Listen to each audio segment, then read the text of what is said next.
In this Renko chart trading video, I want to discuss some trades that were done, along with the related trade management for the initial risk and profit targets. Now, I first want to talk about the Renko trade setups and management in the context of our trading method strategies, and then at the end of the video, I'll go ahead and say what underlying has been traded. But to get started, here is some additional information. This is a Renko day trading chart. The chart is for the entire real-time hour trading period. Each Renko brick is a $55 value. Initial trade risk and the first profit target is relevant price related. So an additional bar chart is being used for trading along with the Renko chart to better show these prices and compensate for the Renko bricks being a fixed size. The initial risk is around 3 bricks or $165. However, the average loss ends up smaller than this.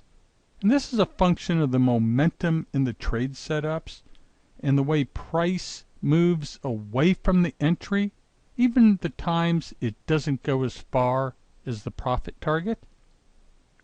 Then the partial one profit target is around 4 bricks. But the average first partial profits end up larger than this. And this is a function of our trading strategy for breakout potential and ease of price movement, which is used to extend the profit size. Some additional Renko trade management notes. The Renko-based trade setups do well better than a 50% win-loss. The average winning trade has more than one partial profit. A number of winning trades will also have a profitable add-on trade that was done. So what begins as a relatively flat risk-reward ends up considerably better than that. In the video, I decided to talk about the first Renko trading swing because there are a lot of different things to discuss for both the trade setups and trade management. Do note that the trades that were done were 3 contract trades. Besides this first trading swing, there were 3 other trades available. Actually 2 winners and 1 loser. So I am not avoiding covering a losing trading period. They just, were minimal trades and just, not a whole lot to really discuss that, would have it all been out of the norm. Okay? So, let's start by discussing the Renko chart prices for initial risk and profit targets. You can see a yellow, a blue, and a dark cyan line on the chart. Now these are prices, and the prices came from the bar chart. The 2 blue lines were what I call left side price action prices. And you can see that they're labeled RES colon SUP, calling them this label, which refers to resistance support, means that they were resistance prices that broke and then shifted to support on a left side swing up. So now, as we would trade back to them and retest them, they're support prices. That dark cyan line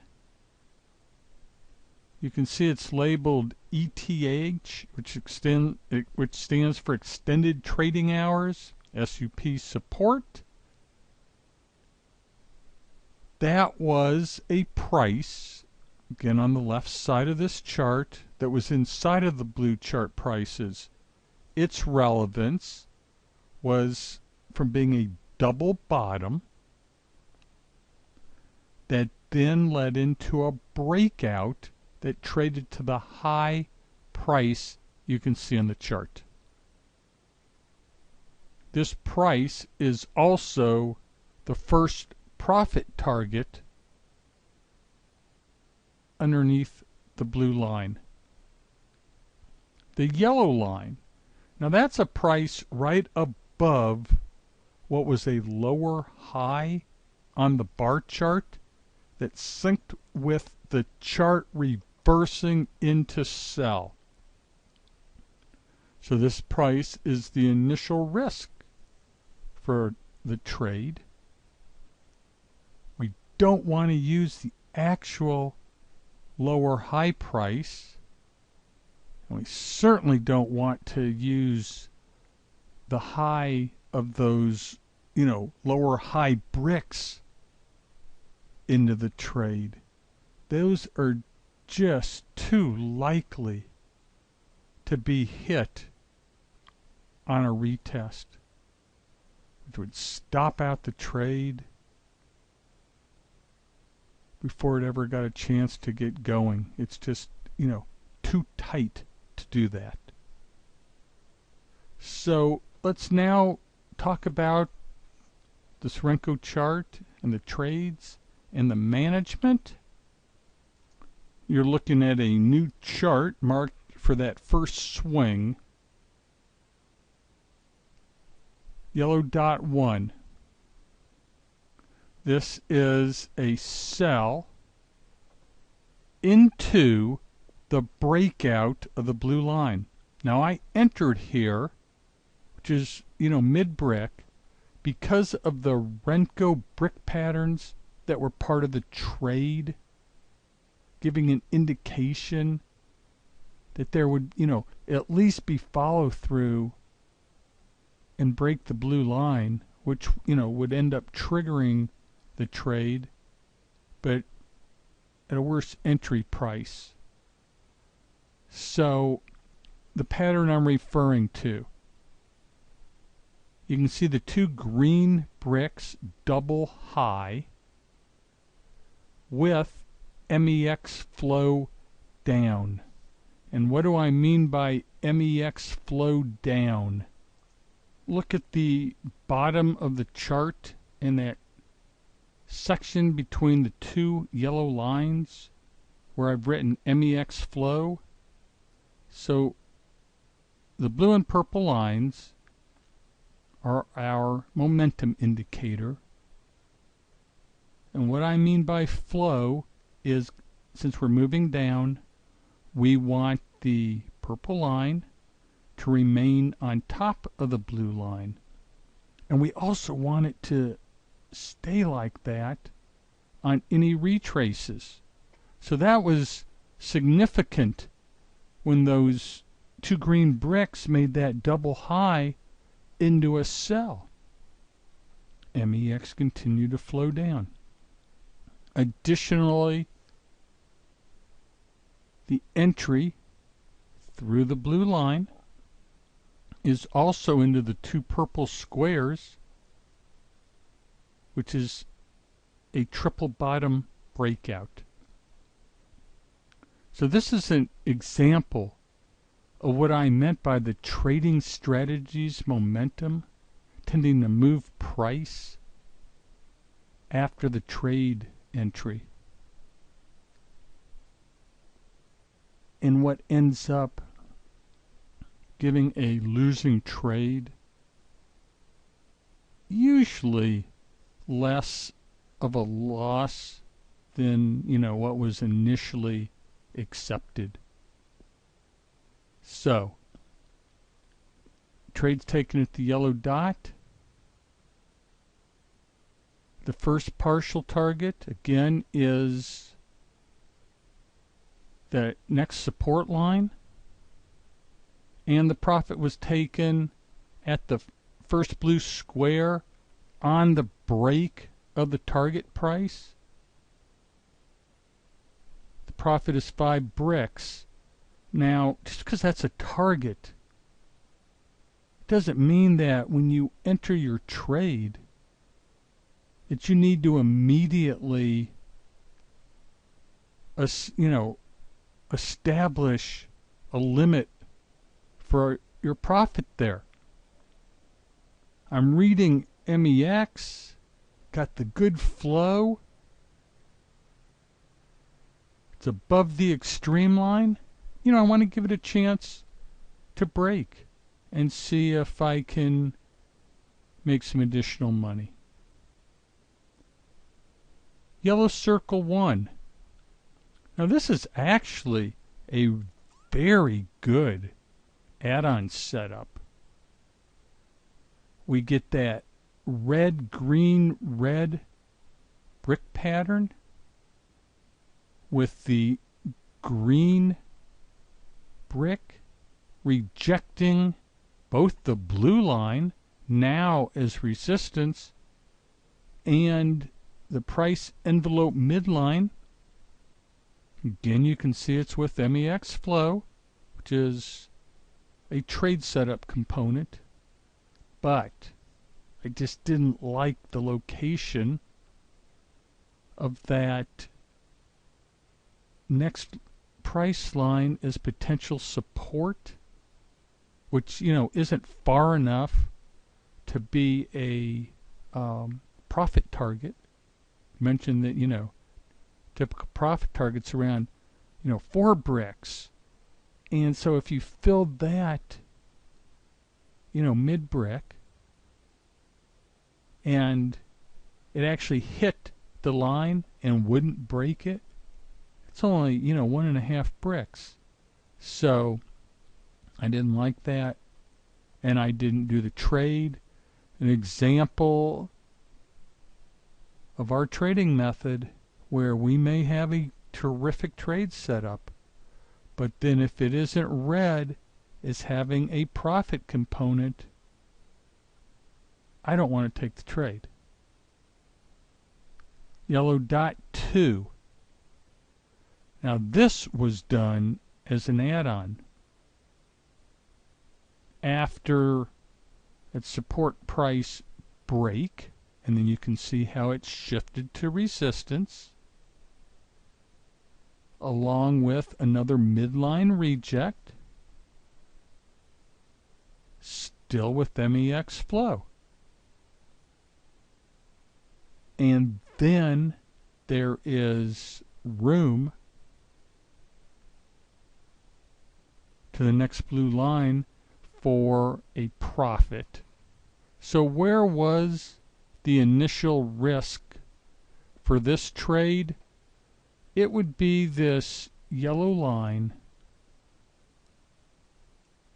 and what I am attempting to do here is give the trade a little bit of room, allow it to maybe it'll go 1 brick after the entry, and then come and retest that reject area, which happens all the time.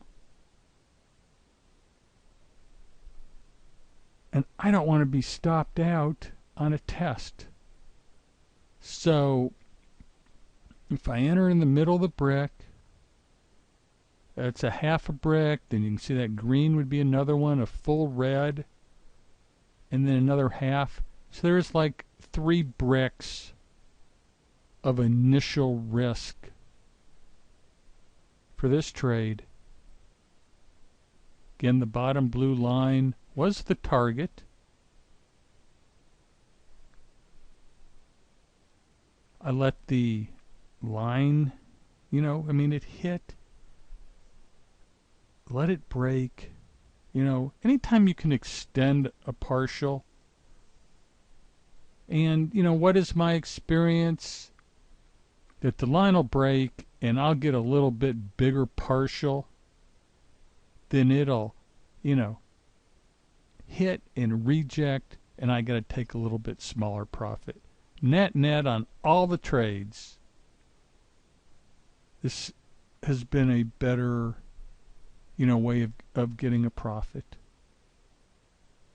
So I don't tend to, you know, have resting limits for profits, but I know where I would put that resting limit, and as I approach it, you know, I am very, very ready to adjust if I, you know, couldn't get the break. So profit was taken on the break at the blue square. Now these may not seem like much, but all these half bricks are like $27.50, you know. Accumulate enough of those as a minimum extension to the profit, definitely adds up. Now, as an add-on trade, and the condition of momentum at the time, and you can see how extreme it's gotten below the horizontal line, I decided to trade it like this. I exited the two trailing contracts for the add-on. So both of those get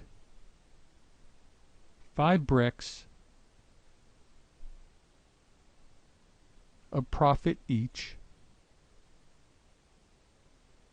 and then another profit was taken on the initial trade, yellow dot 1. Okay? So that's the way I have traded this at this point. Actually, I guess I stated that wrong. This is the first partial, so the add-on was exited there. Okay? This is a good support price, and I should mention this. This is a good support price. Very relevant to the chart. And, you know, that's the reason for reacting this way with the profit taking. A lesser support point, if you would. Mid MEX flow. Yeah, I may take off 2 contracts, but I wouldn't, you know, exit the trade. I wouldn't be, you know, that concerned with the price rejecting into a reverse. So the trailing 3 contracts were exited a profit of 5 bricks each. And then after the move to the low, along with MEX now crossing and the break and hold of the bottom support line, see what I mean? Where after the bottom red brick, you go green, green, red. The line breaks and then remains support again. That first break is a test, but it didn't shift to resistance. Instead, it came back above the blue line and then shifted again, still remaining support. So just some other things that I would have done if I traded differently. Okay, I would have exited the add-on at blue square 3 if I was still trailing a contract. If I had, you know, had another partial to take on the initial trade, I would have done that at blue square 3. And actually, I would also understand someone only trading, or someone who was only trading yellow dot 1 to exit their trade at blue square 3. You know, you're not able to turn a strong support price into resistance. So with momentum as well, you are trying to minimize your give back into a potential reverse. So if you'd only traded the yellow dot, didn't do an add-on, you would have taken the rest of the trades the same way. Enter 3 contracts at yellow dot 1. Exit 1 at blue square 1. Exit a second at blue square 2. You're trailing. Go flat at blue square 3. If I was a 2 contract trader, what would have happened? Well, you can only take 1 partial. You still would have taken that at the first blue square. And then, yeah, you could have exited at blue square 3. You wouldn't have had anything done at blue square 2. So, what I ended up doing is exiting the final contract at blue square 4. And this was done after the price envelope reverse. And, you know, it's been a really good trade. And got some, extra room, if you will, for my last contract, trying to see if it'll stay within the price envelope channel and then resume the downside move. That doesn't happen, so trade's exited. There's no buy set up there to go from short to long. It's just a price envelope reverse. And the profit on that last contract then ended up as 7 bricks. So, that ends this Renko chart trading and trading management video. Now let me get that first chart back up. Okay, so what was the underlying traded? It was the crude oil future, which, along with the emini Russell and your currency, is a futures contract that I've used the Renko charts for day trading. You've been looking at a TradeStation Renko chart, and the bar chart that was also used was a 3-minute bar chart.